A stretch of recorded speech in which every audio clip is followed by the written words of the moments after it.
हमारी पेमेंट 5 साल से बंद है और इसका लेटर है तो हमने ZP शिक्षण अधिकारी सब जगह पर है तो उप संचालक ऑफिस सब जगह पर दिया हुआ है। और हमारी पेमेंट के ताल्लुक से हाईकोर्ट ने ऑर्डर भी दिए कि हम यहाँ पे जितने भी असातिज़ा मौजूद है इनकी पेमेंट दी जाए, लेकिन यहाँ पर है तो जो शिक्षण अधिकारी है और उसने है तो इनकार कर दिया वो लोगों ने पेमेंट देने से। हम लोग की पेमेंट है तो 5 साल से आज के पीरियड तक चालू नहीं है। और जो इंक्वायरी है हमारी जो उनका कहना है कि इनवर्ड और आउटवर्ड नंबर रजिस्टर से गायब है। इनवर्ड और आउटवर्ड ये काम प्रशासकीय कर्मचारियों का होता है, ना कि हम की जाए। लेकिन यहाँ पर है तो जो शिक्षण अधिकारी है और उसने है तो इनकार कर दिया वो लोगों ने पेमेंट देने से। हम लोग की पेमेंट है तो 5 साल से आज के पीरियड तक चालू नहीं है। और जो इंक्वायरी है हमारी जो उनका कहना है कि इनवर्ड और आउटवर्ड नंबर रजिस्टर से गायब है। इनवर्ड और आउटवर्ड ये काम प्रशासकीय कर्मचारियों का होता है, ना कि हम लोगों का। तो इसमें हमारा क्या कसूर है? हम सब टीचर्स हैं, हमारा काम सिर्फ स्कूल में बच्चों को पढ़ाना है और वही काम हम ईमानदारी से कर रहे हैं। लेकिन यहाँ पर जो प्रशासकीय कर्मचारी है उनकी जो गलतियाँ है तो वो उनकी गलतियों को वो छुपा रहे हैं। तो ये जो है इनवर्ड और आउटवर्ड का जो रजिस्टर गायब हुआ तो उसकी इंक्वायरी की जाए और हमारा जो अप्रूवल की कार्रवाई है तो उसकी भी दोबारा से जांच की जाए। यही हमारा कहना है। कितने टीचर्स हैं? हमारे स्कूल में टोटल 14 टीचर्स का स्टाफ है। इसमें से हम ये पूरे 9 टीचर्स की पेमेंट अभी बंद है और पूरे लेडीज़ टीचर्स है। और हम लोग 5 साल से बहुत परेशान हैं। अब ऐसी नौबत आ गई है कि हम लोगों को आत्महत्या या खुदकुशी करने की नौबत है। आखिरी स्टेज हमारा वही है। आपने जो निवेदन दिया था, निवेदन के अंदर मिर्जा बेग नाम का एक पर्सन से आगे इसका रोल क्या है, आपको क्या पार्टी? जावेद मिर्जा बेग ये जो है तो एक गुनहगार है। इसका पुलिस स्टेशन में है तो उसके ऊपर FIR दर्ज है और उसका और शिक्षण कार्यालय से उसका क्या संबंध है तो हमको नहीं पता। उसकी इंक्वायरी की जाए कि पूरा जो ZP ऑफिस है उसके इशारों पे क्यों चल रहा।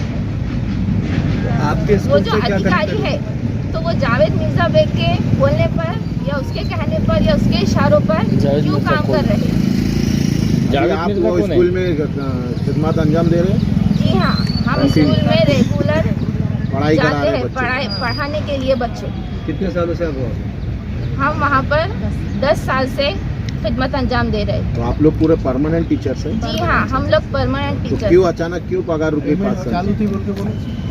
हमारी स्टार्टिंग में 3 साल पेमेंट हुई 2016 से। हमको है तो पेमेंट दी गई 2019 तक। अब ZP ऑफिस का कहना है कि इनका आउटवर्ड नंबर नहीं है, इनकी कुछ एंट्री नहीं है, इनवर्ड नंबर ही नहीं है। तो हमारी 3 साल पेमेंट कैसा होगी? शालाट ID में हमारा नाम कैसा है? जब कुछ ना कुछ होगा तभी हमारी पेमेंट आई ना 3 साल। फिर अचानक से ये लोग बोलते हैं कि इनवर्ड नंबर नहीं है, आउटवर्ड नंबर नहीं है। तो ये काम तो प्रशासकीय कर्मचारियों का है ना, हमारा काम नहीं है। इनवर्ड नंबर नहीं, स्कूल का नहीं, अप्रूवल का। हमारे टीचर्स के जो अप्रूवल्स है उसके ऊपर जो इनवर्ड नंबर रहता तो उसकी एंट्री नहीं है। और वो जो डाटा है 16 दिन का 17 दिन का वो ZP से गायब है, उसकी भी जानकारी की जाए कि ये जो डाटा है तो वो कैसा क्या घूमता है ZP से। इस बारे में ZP के जो शिक्षण अधिकारी है उन्होंने आपके स्कूल पे आके किसी तरीके की कार्रवाई या इसके बारे में विजिट वगैरह किए थे? नहीं, इस ताल्लुक से हम लोगों ने कोई विजिट कोई लेटर डायरेक्ट डिवाइडी से जो हम पेमेंट लोग होती थी वो आपके अकाउंट में होती थी क्या कैश नहीं, होती हमारे अकाउंट में आती थी? तो जिला परिषद से होती थी क्या स्कूल करता था? नहीं, जिला परिषद उसका रिकॉर्ड वगैरह है ना। हमारे पास पासबुक है, जहाँ पर बैंक है हम वहाँ की भी वीडियो लेकर आपको भेज सकते हैं। हमने कहाँ से पेमेंट स्टेटमेंट बताते हो, बैंक स्टेटमेंट है। बैंक स्टेटमेंट भी हम दे सकते हैं कि हमने 3 साल पेमेंट उठाए तो कौन से बेसिस पे उठाए थे। तो कोर्ट ने भी कुछ आदेश दिया बोल के कोर्ट ने मालूम? हमको आदेश माइनॉरिटी को लागू नहीं। हमको है तो पेमेंट दी जाए। लेकिन ये जो शासकीय कर्मचारी है तो कोर्ट के भी ऑर्डर को नहीं मान रहे। मतलब इसका कोर्ट का भी ये कोर्ट ऑफ कंटेम कर रहे हैं, हाँ, इसका मतलब ये कोर्ट का उल्लंघन कर रहे हैं। हाँ, कोर्ट का नाम का बोलिए। ऑर्डर का उल्लंघन कर रहे हैं। नाम बोलिए आप। खान नवीद से है, जहीर अहमद खान। क्या रहा है आप? कौन से जी स्कूल हाँ, में? हम अलमदनी उर्दू प्राइमरी स्कूल में टीचर हैं।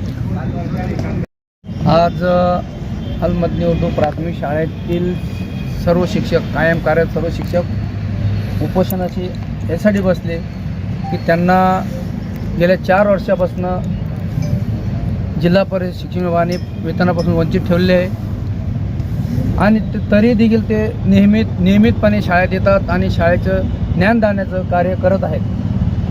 त्यांना पगारापासून वंचित यासाठी ठेवलं की काही अपप्रवृत्तीने माहितीच्या अधिकारात पत्र टाकून माहिती घेतली आणि ह्या सर्व प्रकरणामध्ये तत्कालीन शिक्षणाधिकारी माननीय श्री सूरज प्रसाद जायसवाल ही मुख्य त्यात कारणीभूत आहे।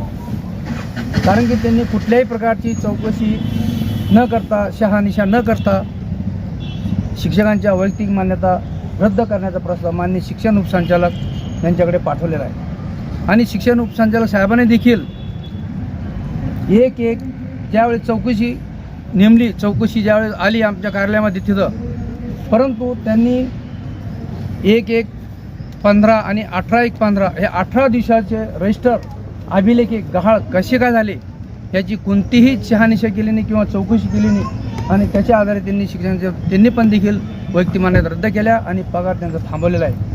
आणि ह्या शिक्षकांनी ह्या निर्णयाविरोधात माननीय उच्च न्यायालय मुंबई खंडपीठ औरंगाबाद येथे याचिका दाखल केली आहे।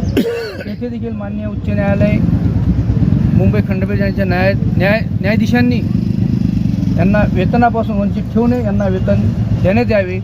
2 वेळेस आदेश दिलेला आहे, तरी देखील ह्या शिक्षण विभागाने ह्या शिक्षकांना कोणत्याही प्रकारचा पगार दिलेला नाही किंवा वेतन दिले नाही। शेवटी नाईलाज असतो आज शिक्षकांना आमरण उपोषण करायची वेळ आलेली आहे, परंतु 1 वाजला तरी कोणतेही अधिकारी किंवा कर्मचारी त्या शिक्षकांना भेटायला आलेले नाही आहे आणि हे मला आज कळल्यानंतर मी त्यांना भेटायला आलो आहे। आता काय होईल ते आता पुढं कळेल आपल्याला। पटेल साहेब, संस्था चालक म्हणून तुम्ही काय प्रयत्न केले? आम्ही वेळोवेळी पत्रव्यवहार केलेला आहे, शिक्षण विभागाला केलेला आहे, उपसंचालक कार्यालयाला केलेला आहे, माननीय आयुक्त शिक्षण यांना पण जाऊन समक्ष 1/1/2024 शिक्षकांसह आम्ही भेटलेलो आहे। आयुक्त साहेबांनी मान्य केलं आहे आणि त्यांनी देखील आश्वासन दिलं की तुमचा पगार आम्ही लवकरात लवकर काढायचा प्रयत्न करू, पण आत्तापर्यंत काय झालं नाही। संचालक साहेबाला दिलं आहे, माननीय शिक्षण सचिवांना पण दिलेले पत्र, माननीय शिक्षण मंत्री केसरकर साहेब यांना भेटून देखील आम्ही पत्रव्यवहार केला आहे, परंतु याच्यावर काही कुठलाही निर्णय झाला नाही। शेवटी हे लोक उपोषणाला बसलेले आहेत। तुमच्या शाळेमध्ये किती शिक्षक आहे आणि यांच्या 9 शिक्षकांवर काय कारवाई? आमच्या शाळेत एकूण संच मान्यता 18 शिक्षक आहे, परंतु 16 शिक्षकांची मान्यता आहे आणि 16पैकी 16मधून 9 लोकांचे पगार बंद आहे आणि बाकीचे पगार चालू आहे। आपलं नाव? माझं नाव शेख आयुब उस्मान पटेल, संस्था चालक सचिव आहे संस्थेचा।